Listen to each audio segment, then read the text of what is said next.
Assalamualaikum warahmatullahi wabarakatuh. Perkenalkan, nama saya Nurul Khotimah sebagai moderator dan dua rekan saya yang bernama. Perkenalkan, nama saya Nehemia Natasha. Perkenalkan, nama saya Siti Nusrat Pedeviani.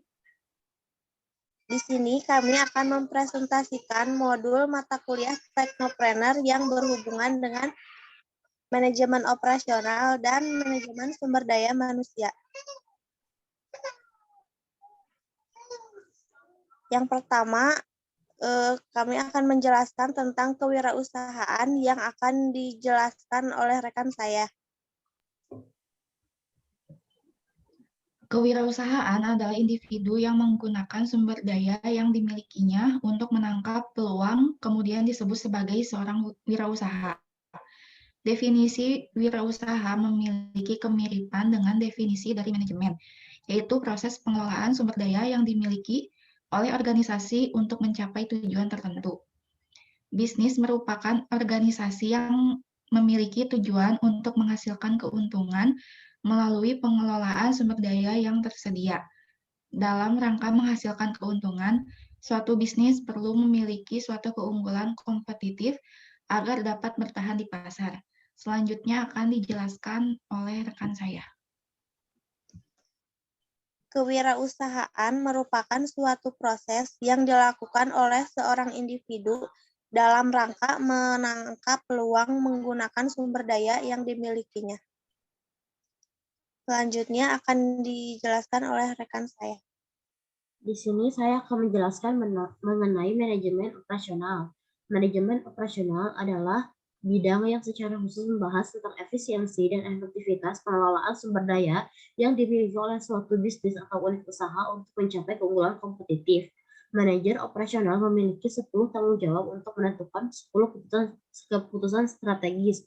10 keputusan itu akan disebutkan oleh rekan saya Nehemia Natasha. 10 keputusan strategis terdiri dari 1. Desain barang dan jasa, 2. Manajemen kualitas, 3. Strategi proses, 4. Strategi lokasi, 5. Strategi tata letak, 6. Manajemen sumber daya manusia, 7. Manajemen rantai pasok, 8. Manajemen penyimpanan, 9. Penjadwalan, dan yang terakhir, pemeliharaan dan kehandalan. Penjelasan berikutnya akan dijelaskan oleh rekan saya. Dalam desain sistem operasional produksi terdiri dari 4 macam, yaitu 1. Design for Manufacture atau DFM, 2. Computer Aided Design atau CAD, 3. Computer Aided Manufacturing atau CAM, dan yang terakhir merupakan Computer Integrated Manufacturing atau CIM. Selanjutnya akan dilanjutkan oleh rekan saya Nurul. Manajemen sumber daya manusia. Dalam sebuah kegiatan wirausaha, karyawan adalah aset yang paling bernilai karena peningkatan produktivitas perusahaan akan tercapai apabila pengelolaan tenaga kerja berjalan baik. Dengan demikian, perusahaan bertanggung jawab sepenuhnya. Berikut adalah langkah-langkah analisis pekerjaan. Yang pertama adalah perencanaan tenaga kerja, kedua analisis pekerjaan, ketiga perekrutan tenaga kerja, keempat seleksi tenaga kerja. Penjelasannya akan dijelaskan oleh rekan-rekan saya. Berikut ada perencanaan tenaga kerja yang terdiri dari 1 tingkat keahlian, yaitu ada pimpinan, staf, dan operator. Selanjutnya akan dijelaskan oleh rekan saya. Yang kedua adalah keahlian atau fungsi yang terdiri dari produksi, pemasaran, dan administrasi.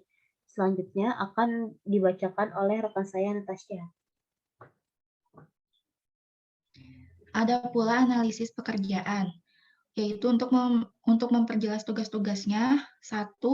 Deskripsi jabatan sekretaris, yaitu mengatur lalu lintas informasi internal perusahaan, melakukan kegiatan administrasi perkantoran, dokumentasi dan publikasi, mengordinasikan proses penyusunan laporan bulanan dan tahunan perusahaan bagi kepentingan internal maupun eksternal, mengatur jadwal kegiatan direktur dan kepentingan administrasi direktur. Yang kedua, spesifikasi jabatan sekretaris perusahaan, yaitu memiliki kemampuan mengoperasikan komputer, memiliki pengetahuan tentang administrasi perkantoran, dan memiliki keterampilan menyusun konsep surat dan laporan. Selanjutnya akan dijelaskan oleh rekan saya, Nurul. Yang ketiga adalah perekrutan tenaga kerja. Perekrutan adalah suatu proses untuk mencari calon atau kandidat pegawai, karyawan, buruh, manajer, atau tenaga kerja baru untuk memenuhi kebutuhan SDM, organisasi, atau perusahaan. Berbagai cara perekrutan tenaga kerja oleh perusahaan dapat menggunakan media massa seperti surat kabar, radio, televisi, media sosial, atau melalui website perusahaan. Selanjutnya akan dijelaskan oleh rekan saya, Sophie. Yang selanjutnya merupakan seleksi tenaga kerja. Seleksi adalah suatu proses menemukan tenaga kerja yang tepat dari sekian banyak kandidat atau calon yang ada. Tahap awal yang perlu dilakukan setelah menerima berkas lamaran adalah melihat daftar riwayat hidup, CV, kurikulum milik pelamar.